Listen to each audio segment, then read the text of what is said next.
السلام علیکم ورحمۃ اللہ وبرکاتہ۔ الحمدللہ والصلاة والسلام علی رسول اللہ وعلی آلہ وصحبہ اجمعین، اما بعد۔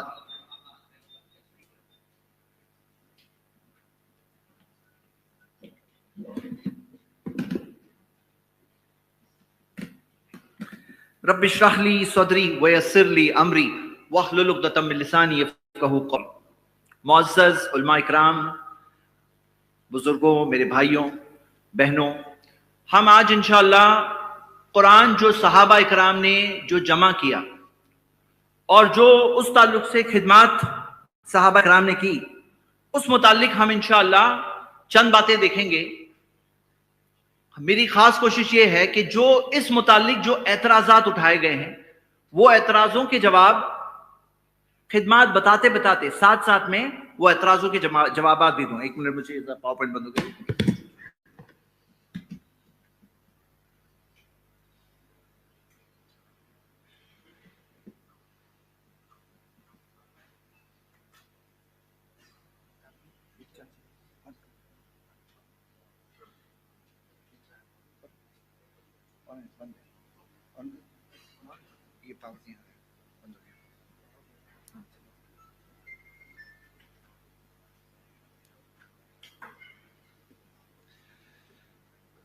جب تک یہ پاور پوائنٹ آ رہی ہے تب تک میں کچھ بیک گراؤنڈ بتا دوں۔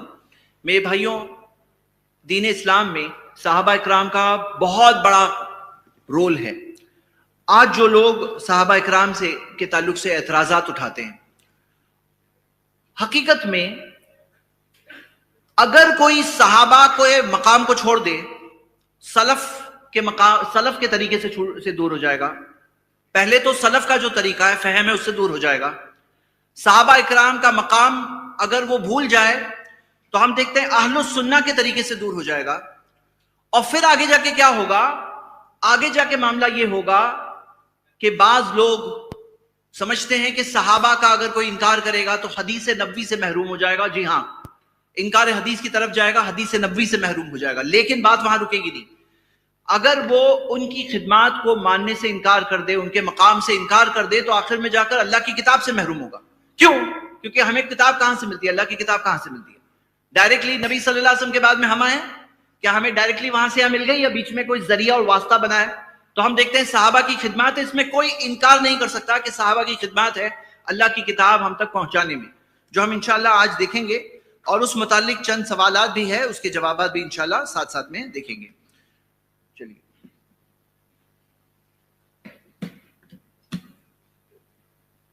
گاڑی چل رہی ہے۔ سب سے پہلے اللہ کی کتاب میں اللہ تعالیٰ نے کیا فرمایا؟ اِنَّا نَحْنُ نَزَّلْنَا الذِّكْرَ وَإِنَّا لَهُ لَحَافِظُونَ، کہ ہم نے اس کتاب کو نازل کیا، ہم اس کی حفاظت کریں گے۔ تو اللہ سبحانہ وتعالیٰ نے قرآن کی گارنٹی لی ہے، اس میں کوئی شک نہیں۔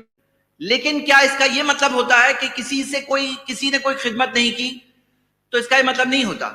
صحابہ اکرام نے خدمت کی، امت کے ہر زمانے اور دور میں لوگوں نے اللہ کی کتاب کو لوگوں تک پہنچانے میں، اس کی حفاظت میں خدمت کی ہے۔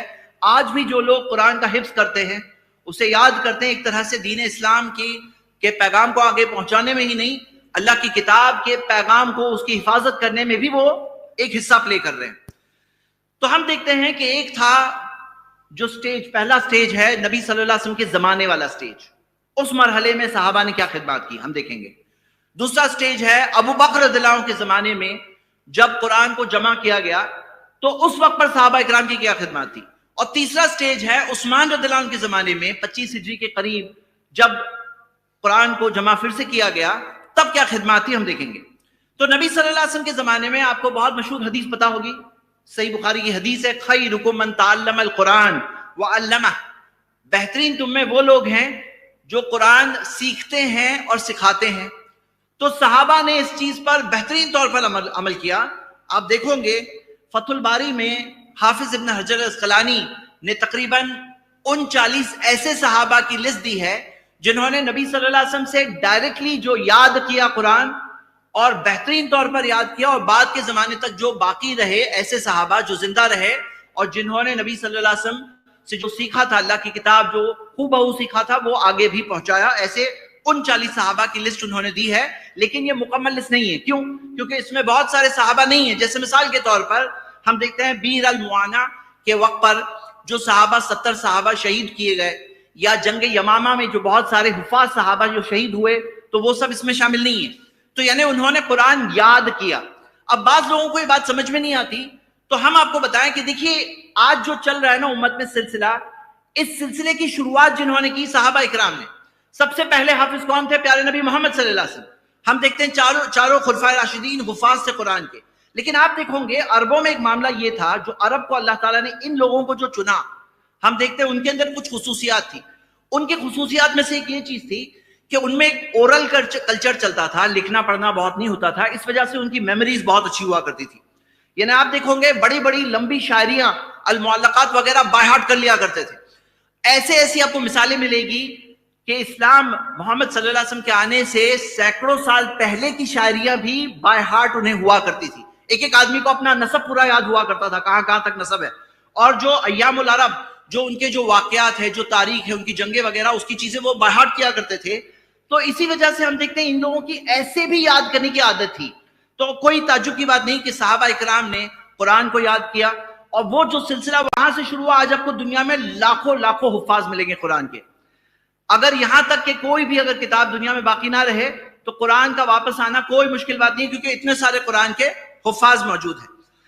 آگے آپ دیکھیں گے جو دوسری خدمت اس تعلق سے جو صحابہ اکرام نے کی، کہ اللہ کے رسول صلی اللہ علیہ وسلم پر جب وحی نازل ہوتی تھی تو کئی کتاب وحی تھے، یعنی کہ اسکرائبز تھے، کاتب وحی کئی سارے تھے صحابہ اکرام جو لکھنا پڑھنا جانتے تھے، اور جو نبی صلی اللہ علیہ وسلم پہ جو وحی نازل ہوتی وہ لکھا کرتے تھے.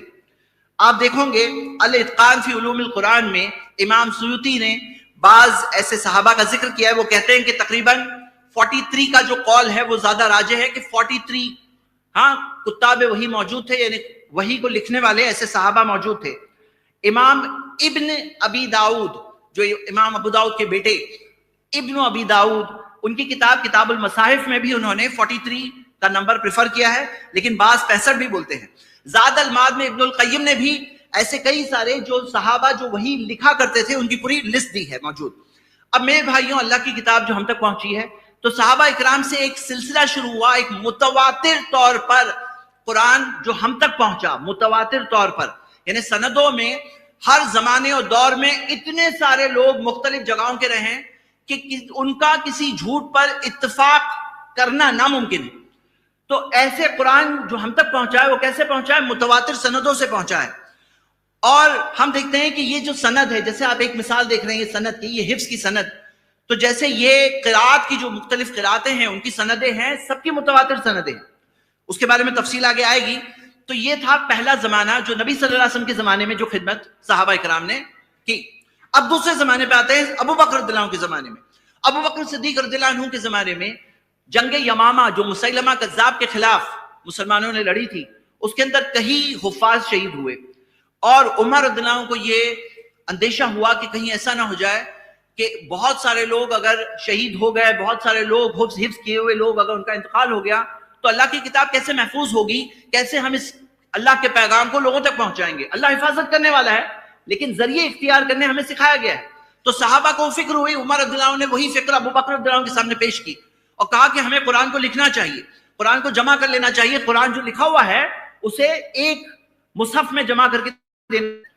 تو یہ بات ابو بکر رضی اللہ عنہ کے سامنے پیش کی. اللہ تعالیٰ نے ابو بکر رضی اللہ عنہ کے سینے کو بھی کھول دیا اس تعلق سے. پھر زید بن ثابت رضی اللہ عنہ سے بات کی. اب یہاں پہ سوال یہ اٹھتا ہے کہ زید بن ثابت رضی اللہ عنہ کیوں؟ تو اس بارے میں امام بغوی شرح سنہ میں بتاتے ہیں کہ زید بن ثابت رضی اللہ عنہ وہ صحابی ہے جو الارض الاخیرہ جو آخری بار نبی صلی اللہ علیہ وسلم نے آخری سال میں جبریل علیہ السلام کو قرآن پڑھ کر سنایا تھا 2 بار. اس وقت پر زید بن ثابت وہاں موجود تھے اور سن رہے تھے. یہ بات انہوں نے وہاں ذکر کی. اور زید بن ثابت رضی اللہ عنہ نبی صلی اللہ علیہ وسلم کے کاتب وحی بھی تھے اور ایک بڑے صلاحیت مند صحابی بھی تھے.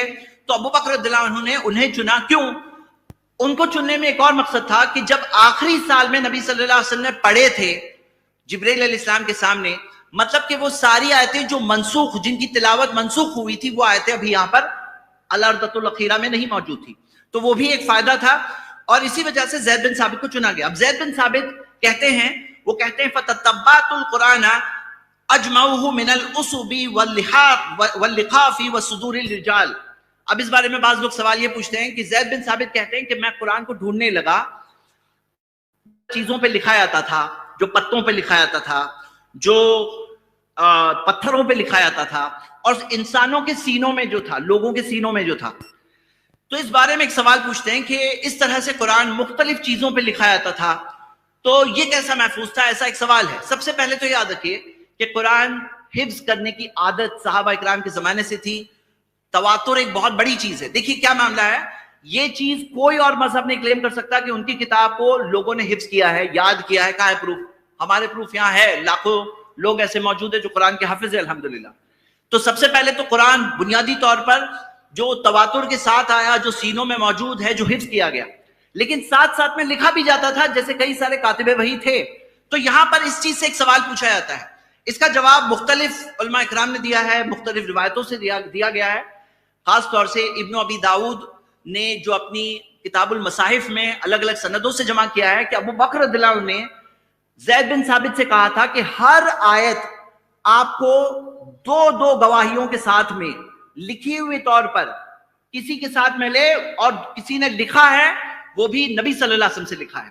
اس چیز کو جمع کیا گیا اس کتاب میں، اور لکھ کر کے انہوں نے یہ بتایا کہ پہلی شرط یہ تھی کہ ساری کی ساری زید بن ثابت رضی اللہ عنہ کے پاس جو ساری کی ساری آیتیں جو آئے، جو لکھنے والے، حالانکہ خود بھی حافظ تھے، ایسے ہی لکھ سکتے تھے، قرآن پورا لکھ کر کے دے سکتے تھے، خود بھی حافظ تھے، لیکن ان کے پاس ابو بکر رضی اللہ عنہ نے شرط لگائی تھی کہ دو گواہ ہونے چاہیے، جو لکھا ہوا ہو ان کے پاس ہو، نبی صلی اللہ علیہ وسلم سے ان کو ملا ہو، یعنی کہ جو کاتب ہے جو لکھ کے لا رہے کہ میں نے لکھا، تو ایسا ہونا چاہیے، گواہی دینا ہوگا کہ میں نے نبی صلی اللہ علیہ وسلم سے یہ چیز پائی، اور نبی صلی اللہ علیہ وسلم کے پاس سے میں نے سن کر کے لکھا ہے ڈائریکٹلی. ایسا نہیں کہ ایک سے دوسرا، دوسرے سے تیسرا، تیسرے سے چوتھا والا کے لکھا رہا ہے، ایسا نہیں. یعنی ڈائریکٹلی سنا ہے نبی صلی اللہ علیہ وسلم سے، میں نے لکھا ہے، اور یہ چیز کہ دو گواہ موجود ہو.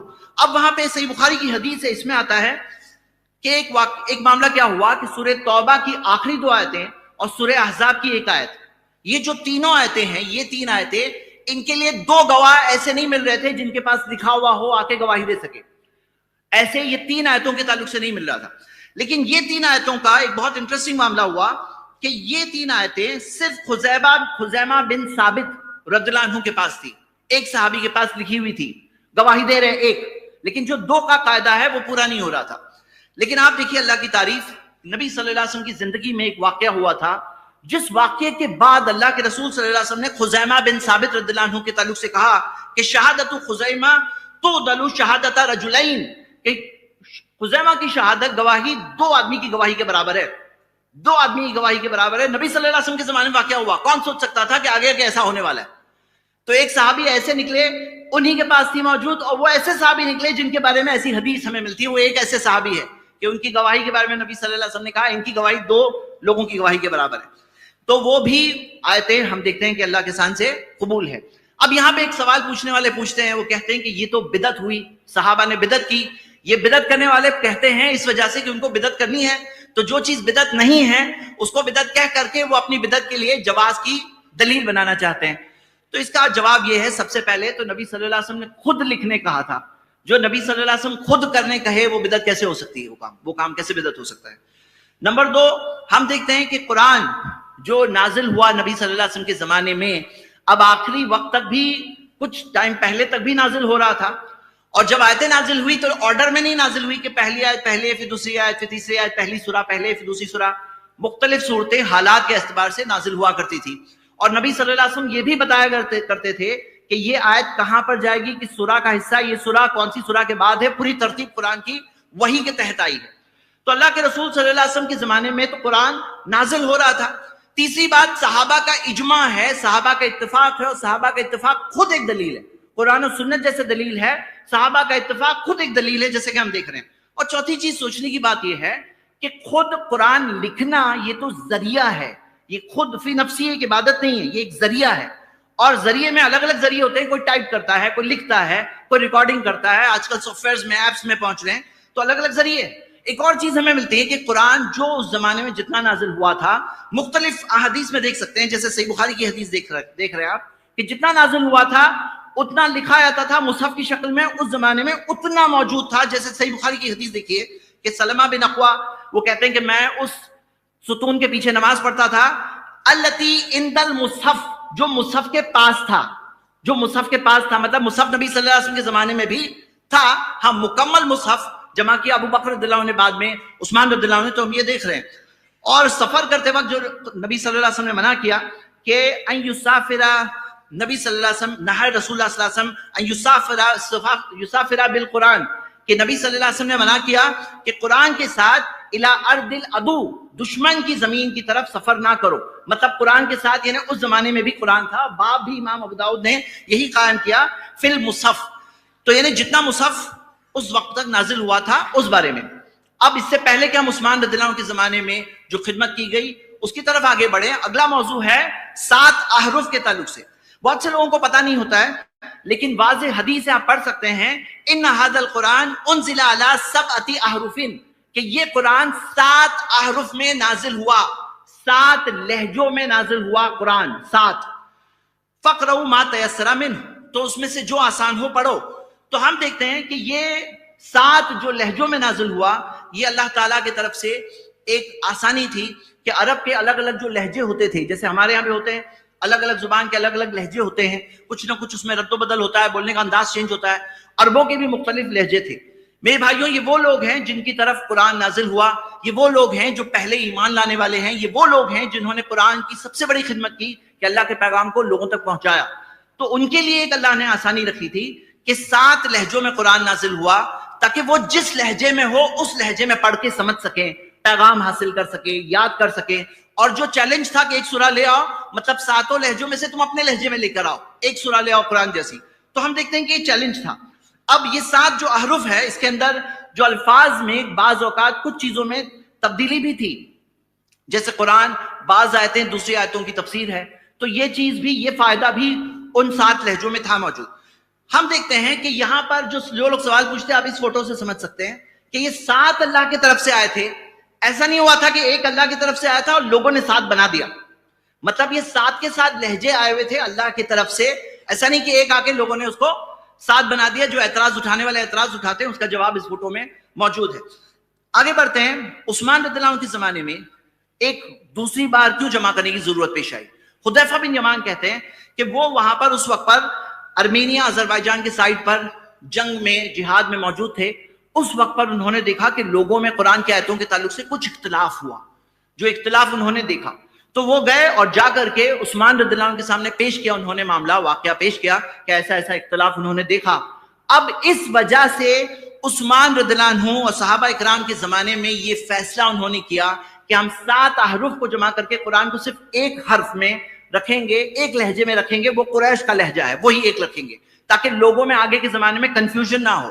اب صحابہ کا اجماع اور اتفاق بھی دلیل ہے کہ صحابہ نے جو چیز کیا وہ اس کے اندر بھی ایک علم اور حکمت تھی, جس کے اندر ہم دیکھتے ہیں ان کا اتفاق تھا اس موضوع پر. تو صحابہ کا جو اتفاق تھا, اب یہاں پہ 4 لوگوں کی ٹیم طے کی گئی. ان میں زید بن ثابت رضی اللہ عنہ مین تھے اور ان کے ساتھ میں 3 قریشی صحابی تھے, اور یہ کہا گیا کہ قریش کے لہجے میں جمع کیا جائے. تو یہاں پر آپ فرق دیکھ رہے ہیں کہ ابو بکر رضی اللہ عنہ کے زمانے میں جو جمع کیا گیا اس کا مین مقصد تھا قرآن کو کی حفاظت کرنا, قرآن کو پریزرو کرنا, اور جو منسوخ جو آیتیں ہیں اس کے بغیر قرآن کا ایک نسخہ ہو جس میں اتفاق ہو, امت کا اختلاف نہ ہو. اور عثمان رضی اللہ عنہ کے زمانے میں یہ تھا کہ اس کے نسخے بنا کر کے بھیجے جائیں اور لوگوں کو ایک رسم پر, ایک حرف پر جمع کر دیا جائے, ایک لہجے پر جمع کیا جائے. آگے آپ دیکھ رہے ہیں کہ اس بارے میں 10 قرات, جو 10 قرات ہے, ہم آج جانتے ہیں کہ 10 متواتر قرات ہے. بہت سے لوگ کہتے ہیں 7 ہے, لیکن حقیقت میں امام ابن مجاہد نے 7 قرات جمع کی ہے, جو تواتر کے ساتھ, یعنی متواتر طور پر, یعنی ہر زمانے دور میں اتنے سارے لوگوں نے بیان کیا ہے کہ ان کا کسی جھوٹ پہ اتفاق ناممکن ہے. لیکن امام ابن جزری نے بھی اپنی کتاب کے اندر النشر فی القراءۃ العشر, انہوں نے 10 قرات کے دلیل پیش کی ہے کہ سب 10 کے 10 متواتر طور پر ثابت ہیں اور 10 کے علاوہ متواتر نہیں ہے. مطلب 10 متواتر قرات موجود ہے. یہ قرات کیا ہے آپ اس فوٹو سے سمجھیے. جو عثمانی مصاحف ہے, عثمان رضی اللہ عنہ کے زمانے میں جو مصحف بنایا گیا, بلکہ ایک مصحف نہیں کئی مصاحف بنائے گئے, ان کے اندر بعض تھوڑے ہلکے ڈفرینسز بھی ہے. اب اس کے اندر نقطے نہیں ہیں اور اعراب نہیں ہے. تو یہ جو 7 قرات ہے, یہ جو 10 قرات ہے, یہ 10 کے 10 قرات وہی ہے جو عثمانی مصحف کے اندر اس مطابق پڑھے جا سکتے ہیں. یاد رکھیے کہ عثمان رضی اللہ عنہ نے صرف مصحف نہیں بھیجے, عثمان رضی اللہ عنہ نے مصحف کے ساتھ میں کیا بھیجا؟ آپ دیکھ رہے ہیں کہ عثمان رضی اللہ عنہ نے بھیجا ساتھ میں ٹیچر کو, کہ قرآن کے ساتھ ساتھ قرآن کے ٹیچر. اب یہ 7 احرف کے اندر 7 جو قرات ہے, 10 قرات ہے, تو یہ قرات کے اندر یہ جو امام ہے قرات کے, لوگوں کو یہ پتا ہے کہ یہ ہمیں نافع سے ملتی ہے. اب ان میں سے بعض تابعین ہیں جیسے ابن کثیر, اور بعض تبع تابعین ہیں, لیکن کون بھول سکتا ہے کہ اس کے اندر سب سے پہلے انہوں نے کس سے لیا؟ سب سے بڑی خدمت کس کی ہے؟ صحابہ اکرام کی ہے. تو یعنی یہ جو قرات کے جو امام لوگوں کو پتا ہے, لیکن ساتھ ساتھ میں ہمیں دیکھنا چاہیے کہ صحابہ اکرام کی جو خدمات ہے. آخر میں آپ کو بتاؤں گا کہ کئی ساری جو جیسے مثال کے طور پہ یہ ویب سائٹ دیکھیے, یہ اور ایسی کئی ساری ویب سائٹس آج موجود ہے جس کے اندر کوئی بھی آیت لو قرآن کی سرچ کرو تو آپ کو وہ آیت کتنی سارے جو مینیوسکرپٹس میں موجود ہے, یعنی کتنے سارے ایسے قرآن کے پرانے قدیم نسخے جس کے اندر وہ ایک آیت کئیوں جگہ پہ ملے گی. اس کے اندر آپ دیکھ رہے ہو کہ تقریباً 2 لاکھ سے اوپر مینیوسکرپٹس ہے, اس میں سے قرآن کی بہت ساری مینیوسکرپٹس موجود ہے. اب یہاں پہ میں نے بعض مینیوسکرپٹس کی لسٹ بنائی ہے, فوٹوز بتائی ہے کہ یہاں آپ دیکھ سکتے ہیں برمنگھم کی جو مینیوسکرپٹ ہے جس کے اندر صرف 2 فولیا ہے, لیکن یہ نبی صلی اللہ علیہ وسلم کے زمانے میں ڈیٹنگ ہوئی ہے, یعنی اللہ کے رسول صلی اللہ علیہ وسلم جس زمانے میں تھے یہ 2 پیج کی ڈیٹنگ اس زمانے کی ہوئی ہے. اور یہ 2 پیج وہی ہے جو آج کے قرآن میں, ایک حرف کا چینج نہیں ہے, ایک حرف. یعنی کہ آپ دیکھ سکتے ہیں اللہ نے جو قرآن کی حفاظت کی, اور جو عثمان رضی اللہ عنہ نے مختلف جو مصاحف جو بنا کر کے بھیجے, ویسے کہ ویسے وہی کے وہی مصحف تو نہیں موجود ہے, لیکن اس میں سے جو کاپیز بنی, جیسے جرمنی کا یہ مصحف دیکھ رہے ہیں, پیرس کا یہ مصحف دیکھ رہے ہیں, یہ والا آپ دیکھ رہے ہیں سمرقند کا ہے, عثمانی مصاحف سے جو کاپیز بنی تھی وہ کاپیز موجود ہے. اور اتنے سارے کہ آپ دیکھ رہے ہو کہ مختلف مصاحف جو ان مصاحف سے بنے, اور جن سے الحمدللہ آج آپ دیکھ رہے ہیں کہ دنیا اس بات کو ایکسپٹ کرتی ہے کہ اللہ کی کتاب کس طرح سے محفوظ ہے. کمپیریزن میں دوسرے مذہبوں کو آپ دیکھیں گے تو ان مذہبوں کے جو مین بانی جو تھے ان کے کئی سینکڑوں سال بعد ان کی کتابیں لکھی گئی, وہ سینکڑوں سال تک کسی نے یاد کیا تھا, کسی نے یاد نہیں کیا تھا. یہاں پہ کتاب یاد ہے, صحابہ اکرام نے اس سلسلہ شروع کیا, انہوں نے قرآن کو لکھا, اس کی خدمات کی کہ آج ہم تک وہ اللہ کی کتاب پہنچی. اللہ سے دعا ہے اللہ ہم سب کو قرآن سمجھ کر کے اس پر عمل کر کے اس کے پیغام کو لوگوں تک پہنچانے کی توفیق عطا فرما. آمین. وآخر الدعوانا الحمدللہ.